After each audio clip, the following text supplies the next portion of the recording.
सुबह चेयरमैन नैब ने इस्तीफा दिया। एक कह लें कि घर का बेदी लंका ढाए हो गया। राजा रियाज की कंसल्टेशन को किसी ने नहीं मानना।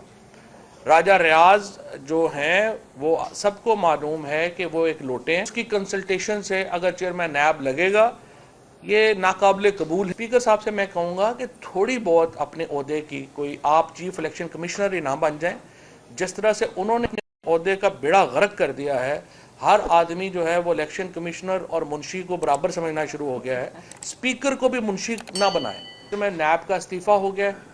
कल लाहौर हाई कोर्ट ने जो पीटीआई के मेंबरान हैं उनके इस्तीफे जो हैं उनको मुअत्तल कर दिया है। अब हमारा ये मुतालबा है कि जो लीडर ऑफ अपोजिशन है वो पहले लगाया जाए और चेयरमैन नैब उसके बाद उसकी कंसल्टेशन से लगाया जाए। राजा रियाज की कंसल्टेशन को किसी ने नहीं मानना।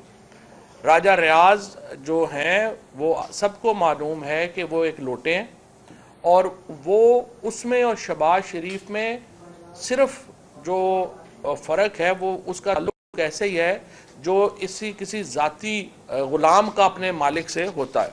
लिहाजा इन्होंने जो है वो कहा है कि आप उनको जो है उसकी कंसल्टेशन से अगर चेयरमैन नैब लगेगा ये नाकाबिले कबूल है। स्पेशली जब हाई कोर्ट ने तहरीक इंसाफ के इस्तीफ़े मुअत्तल कर दिए हैं फौरी तौर के ऊपर।